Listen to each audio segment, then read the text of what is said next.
What's going on, man? It's like a motherfucker out there. Yeah, it is. All of a sudden, it wasn't that way earlier. Nah. Oh, they're saying it's supposed to like storm or something. I don't know, today or tomorrow. Well, we need it. Yep. Hey everybody, well, we welcome you to another episode of The Commute. Well, I will be your driver. And I will be your passenger. Not a lot going on today in the world. Yeah. That's what you were saying. Slow news, huh? Slow news. Just boring news. There's a lot of news. Mm-hmm. Just boring. Yeah. No, we don't do boring news. It's not what we do. Well, things definitely livened up in Disney World this week as they had a child pornography sting that went down. In Disney World? In Disney World. They arrested 35 Disney employees. What?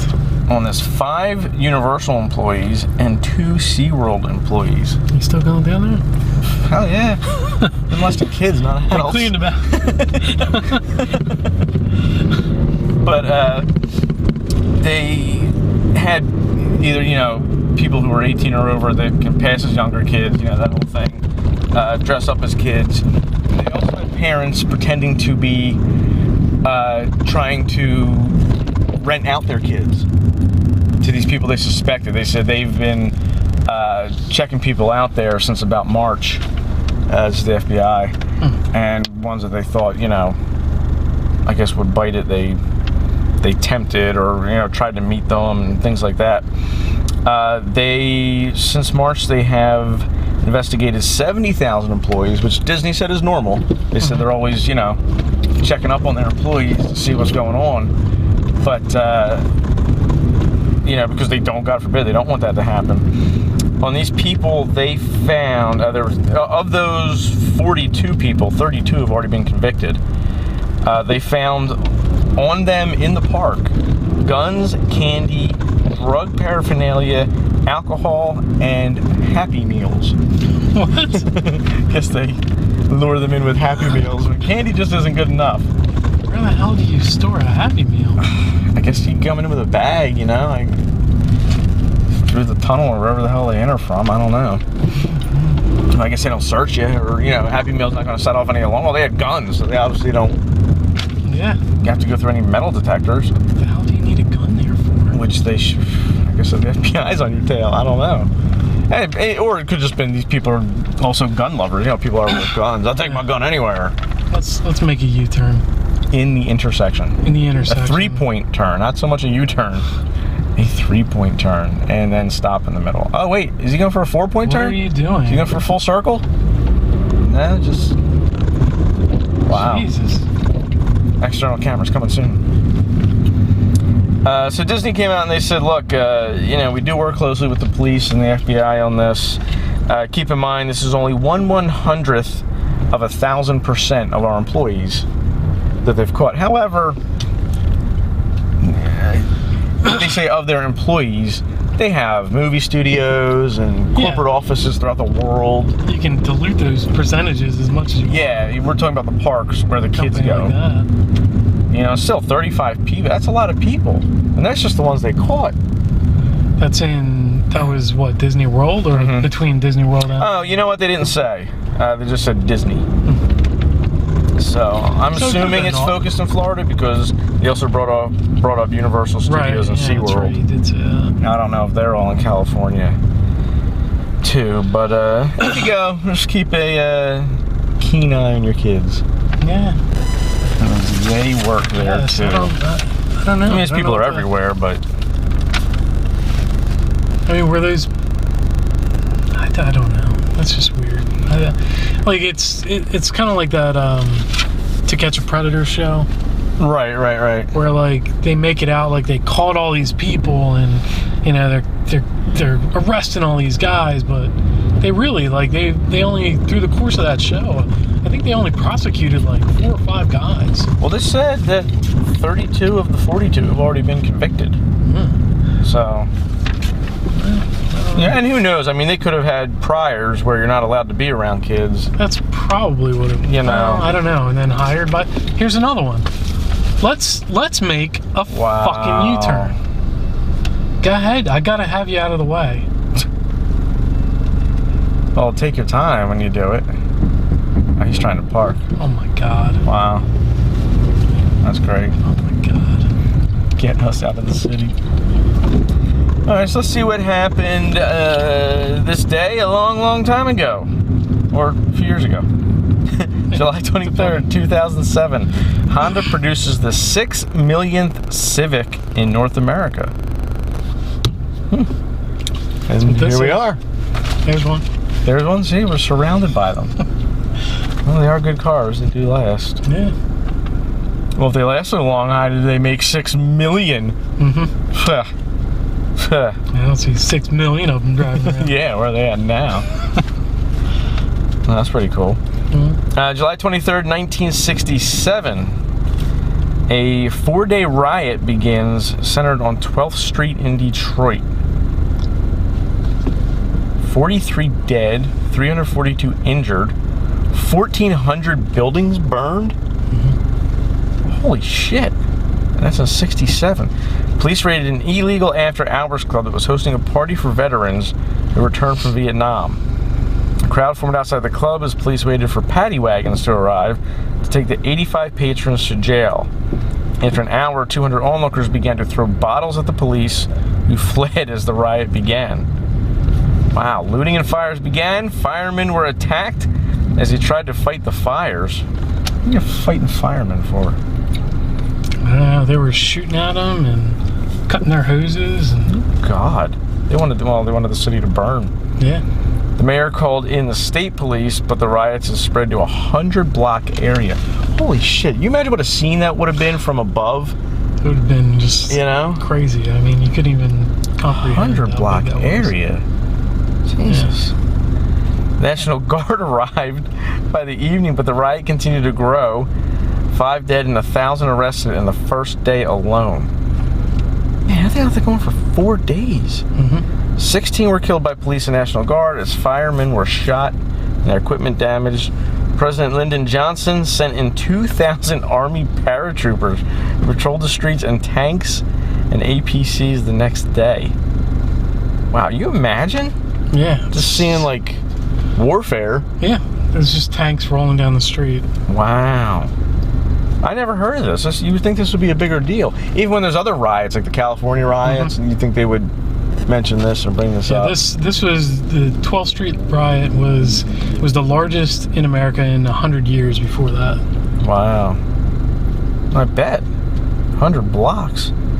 Order was restored on the 4th day with 7,000 arrested, $50 million in damage, 5,000 homeless, 1,700 stores looted. There were over 150 riots between 65 and 68 in Detroit. No, just around the country. Oh, okay. Fucking no wonder no one wants to live in Detroit. In 1967 alone, 83 were killed, 1,800 injured, mostly African American. Detroit, Virginia Park featured 60,000 residents living in poverty in subdivided apartments. Police were viewed as an occupying army consisting mostly of white officers. Oh, God. That was all. Here we are again. It's the same girl. It's the same girl. Letting everybody through. Ooh, that was almost horrific. You have to go. It's the same girl letting everybody go.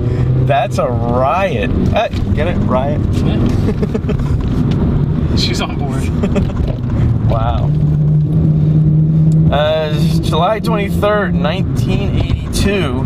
Vic Morrow, 53. Who's this name here? Renee Shin? Yeah. Renee Shin Chen, 6. Mika Din Lee, 7. Killed on the set of the Twilight Zone movie. I remember that. Yeah. It was a helicopter prop, right? And it came down and beheaded them, or at least beheaded one of them. Yeah, it was like the explosions went off like near where the helicopter was, and the guy lost control of it and crashed the helicopter. Yeah, it was a big deal. Yep. Then, great movie though. Did you ever see a movie? Yeah, years ago. It's fantastic. Want to see something really scary? Dan Aykroyd being all scary and shit. Little did we know he was scary in real life. Did you ever see his thing with like he's got that 40-minute rant on like UFOs and I've seen bits of it. I've never seen the whole 40 minutes, but I know he strongly believes in aliens and ghosts and any of those like he's a whack job. Seemingly like ad-libbed bits and like sneakers and like Ghostbusters or any of those things like that's. Well, it's because it's all movies that was just him. It's that he writes. He's a writer of those movies. I think that was just him off the cuff. And Dr. Detroit. Did you ever see that one? Yeah. Oh, great movie. One of his older ones, but it's about like he has like dual personalities, and that kind of leans toward. Well, that feeds right into it. Yeah. So we were talking earlier today about different stuff that we want to drink that we haven't had in a while, and why we want to drink it, because you get different feelings from different liquors. Yeah. So I tried looking it up, and I found myself on a site I haven't been to in years, liquor.com. Okay. You ever checked out that site? Probably at one point. It's a great site. I mean, tons of recipes, a lot of good stories.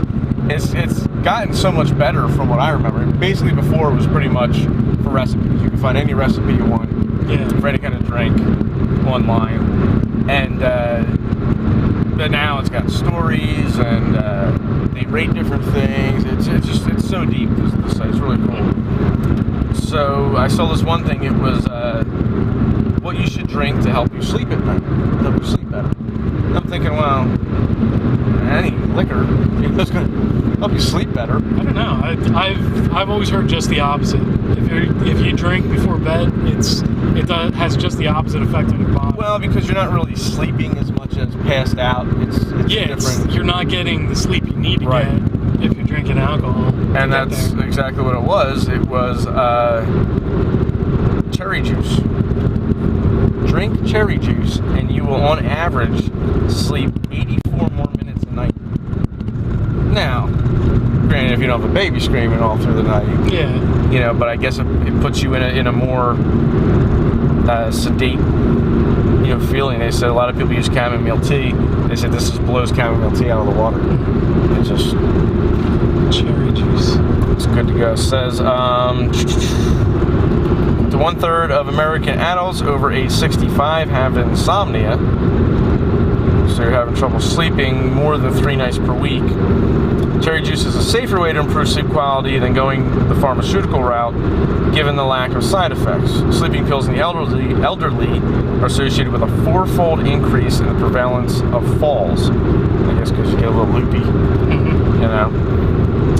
They said if you don't like cherry juice, try kiwi. Eating 2 kiwi fruits an hour before bed was shown to increase sleep time by 13% and decrease mid-sleep waking periods by 29% after just 4 weeks.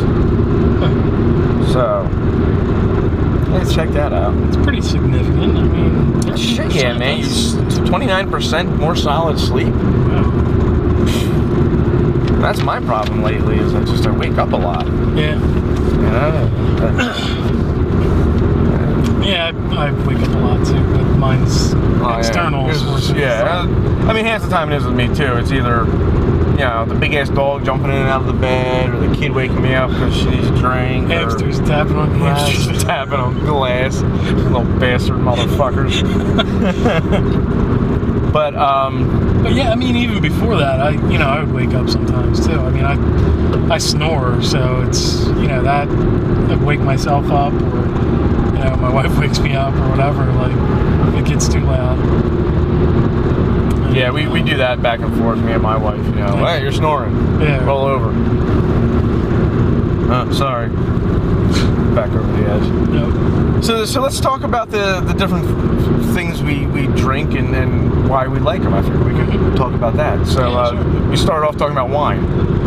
Yeah, wine just in general. I mean, it took me a long time to find a wine that I like just drinking that goes with the things that I eat regularly.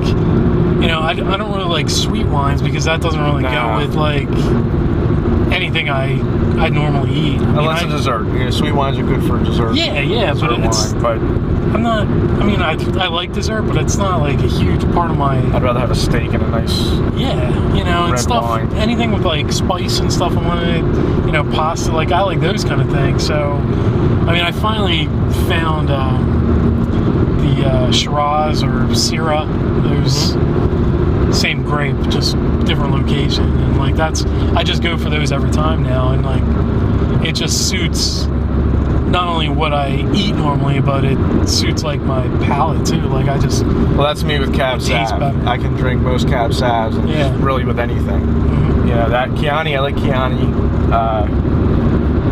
I can drink that with a lot of stuff. A lot of people can't drink and eat too. I've met a bunch of people like that. Oh, really? They can't have like alcohol and eat. Oh man, now I'm not gonna have a mixed drink or shots or anything like that, like whiskey, but beer and wine. Oh yeah, with any meal I could drink that. Really. Yep. Same here. I've never had that. I mean, Christ, we had lettuce wraps for dinner last night. I'd love to have a glass of wine. Just chill back, wash that back with. Yep. Now I don't like. Now here's the thing. So we're talking about wines and the type of drunk it is. It's different drunk than drinking beer than drinking liquor. Yeah, to me it's more like it's not all at once. It obviously doesn't smash you in the face with the kind of drunk that it is. It's like just you kind of ease into it, and it's your stomach is more full, so you're not. I don't feel like I'm over drinking. Right. But you also get a nice. I guess trying to find a way to describe it, like a light feeling, relaxed feeling.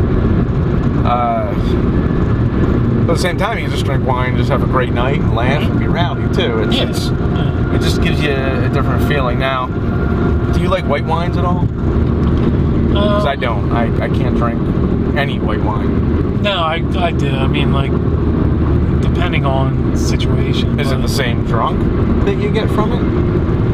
In my experience it is. It's exactly the same. I didn't know if they would differ at all. For me, because to me they're two totally, completely different alcohols. Even another wine, they're just completely different to me.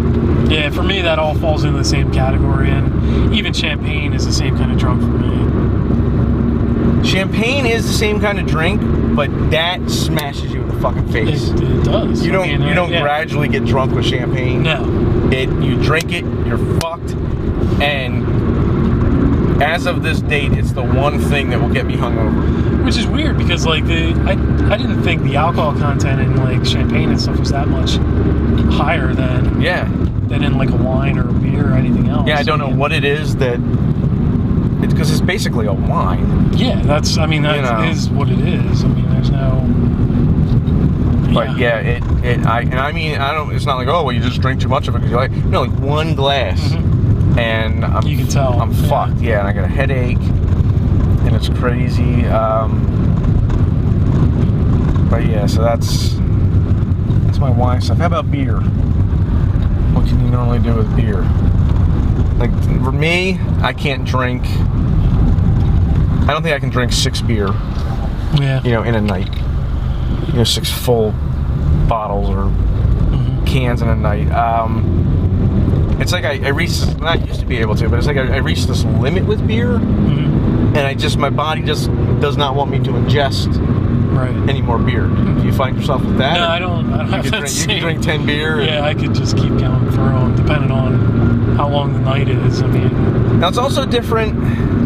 I guess it's how much you're getting per gulp, maybe? I don't know, because if I go to a restaurant and I'm drinking draft beer, I could drink that all night. Yeah. But if I'm drinking out of a bottle or a can, I can only have so many. And I gotta stop. I reach a limit. Yeah. And to me, that's just your typical drunk. Your beer drunk. Yeah, I don't know. It might be a little bit... This is the weird, difficult to describe part of drinking. I mean, like, how different is that from, like, the wine drunk? It's like, I find it very different, but I don't know how to describe the difference between the two. I feel you have less control when you're drinking beer than wine. You can get a good drunken stupor from wine, where you're going to be walking crooked and maybe a little dizzy. But beer, I find, it's more of a sloppy drunk. See, the problem is no two occasions are ever the same. That is true. So, what happened to you one night is not necessarily what's going to happen to you the next night or, a previous No, night. but if I have enough, if I were to drink 10 beer as opposed to 10 glasses of wine, I might just eventually, have a good time. Beer, I'm more likely to just make an ass of myself, slur my words a lot more. Well, maybe it's the volume that you're taking in. It could be. To get to that point, you've had more, ounces of beer and ounces of wine. Because a glass of wine, which I would equate to a glass of beer, there's so much more beer. You know what I mean? You're not going to fill a stein with wine and call that a drink. No, wine. What's a typical wine glass is what? I don't know, 8 ounce or something? I think it's 6 ounces. Yeah, whereas a beer is a pint, so that's 16 ounces. Right. So you do that, and it goes down easier. I mean, you can chug a glass of beer. Yeah, so that's... You're not going to chug wine. I can't chug wine. You're going to get to that same point, regardless of how you get there. If you take in that same amount of liquor to get to that same point, you're still... Right. Yeah, I guess that's a good way of looking at it. So yeah, I guess it's what type of alcohol gets you to what point in the night faster, So like beer, I mean, you can drink that all night, and then eventually you're gonna feel like that, and you're gonna feel rough.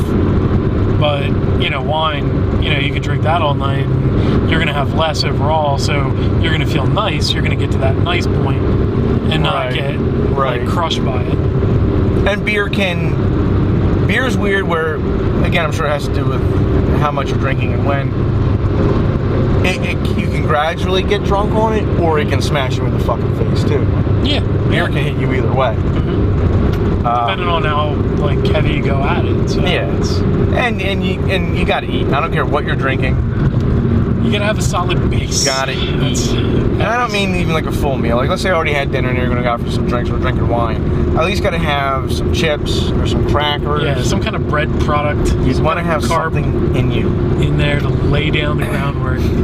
That was my all my drinking forefathers who taught me. That's what you had to have, was a nice base. Carb. Yeah. Mine's any kind of, I don't want to say any kind of food. Like, I don't want junk food. But carbs or even meat. Yeah. Meat's a good thing to fill your stomach with when you're drinking. Anything in there. Nice solid base to it. Now, how about liquor? Well, liquor, I mean, you're talking more alcohol content by volume. Sure. You're not going to do a glass of liquor anytime. So compared to the other two, whereas beer is going to push you past that point by volume, alcohol is going to push you past that point quicker by content. So... But again, and it could just be a tolerance thing. Like, I can drink liquor shot after shot after shot and have less of an effect on me than wine or beer or champagne. I will be less sloppy, less slurred. I'll still get drunk, but it doesn't affect me as much as any of those other drinks. Yeah. And I know it's not, the volume is different, but the alcohol percentage is a lot. I could be somewhere and I could be doing shots all night long until I go to bed. Whereas, like I said, with that beer, I get a limit, drunk or not. I can't. Yeah. I'm done. Whereas whiskey or something, you keep going. Whiskey, my God. Whiskey, you're the devil. Line them up. And that's interesting too, because I know with you, whiskey will make you silly. Yeah, it makes you silly and makes me sick if I pair it with anything else. But like vodka wouldn't do that to you. Yeah, vodka doesn't do that. Like, to me that's at all. crazy. I know. It must be something about that chemistry in there. But it's just what I like to drink, what I think tastes better. Yeah. You know. But, But no, a lot of people, liquor is the worst thing for them as far as hangovers, how they act or react. Yeah, I wouldn't say for me like anything's worse any other way besides, mixing things with. Yeah, I mean, you start mixing too many liquors, it's just gonna upset. That's just bad news anytime. And I don't care. It's not one before the other. No, or anything like that. You start mixing. Yeah, that's not even a thing. It's bad news. But then there's the Green Fairy. Yeah, see, I've never had enough of that to make a judgment one way or another. Now, that is different. That to me is not liquor. That is a step above. Mm-hmm. Because that will, to me, that... I'm getting ahead of myself. You don't get drunk from that.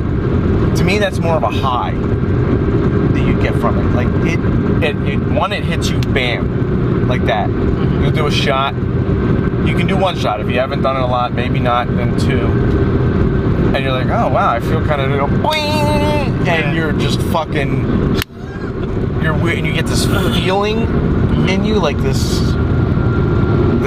vibe or whatever, and and then you can just, if you keep going with that, you can kiss the night goodbye. I mean, that is definitely something where you wake up and you go, what the hell? I remember doing my third shot.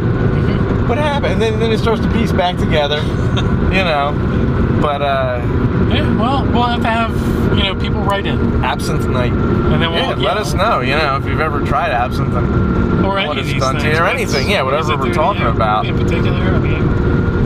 And that was the other thing on liquor.com. They have a whole absinthe section. Different recipes, different drinks. Like, I never knew you could make so many drinks with absinthe. And there's a ton of stuff.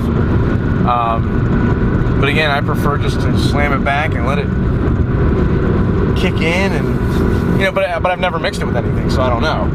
But I certainly enjoy it. I want to do that whole, lotion thing where you gotta, put the cold water through the ice and then it changes, color, I don't know. We're going to have to get a bottle and experiment with that one night. I don't know if it even does that either, because they can't have the same amount of wormwood in it. Right. Or I don't know if they can have wormwood at all in it. Yeah, I don't think there's wormwood at all in America. Absolutely. Yeah. But yeah, that is that's because I've had some crazy ass nights with absinthe. And you don't see things. It doesn't make you hallucinate. Nothing like that. Well, if it doesn't. Yeah, I mean, if it doesn't have that wormwood content, it's not gonna. But still, I'm trying to think. The one we had, it was. What was it? It was like 146 proof.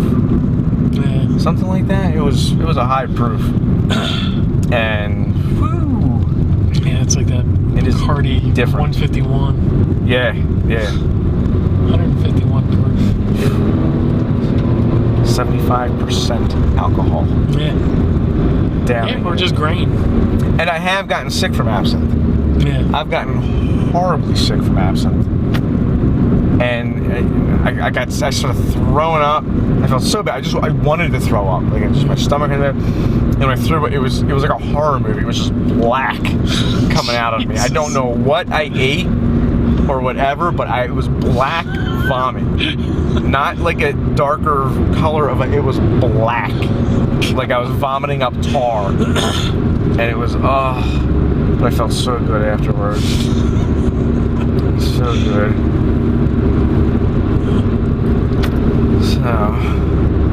Alright, I think that'll do it for today.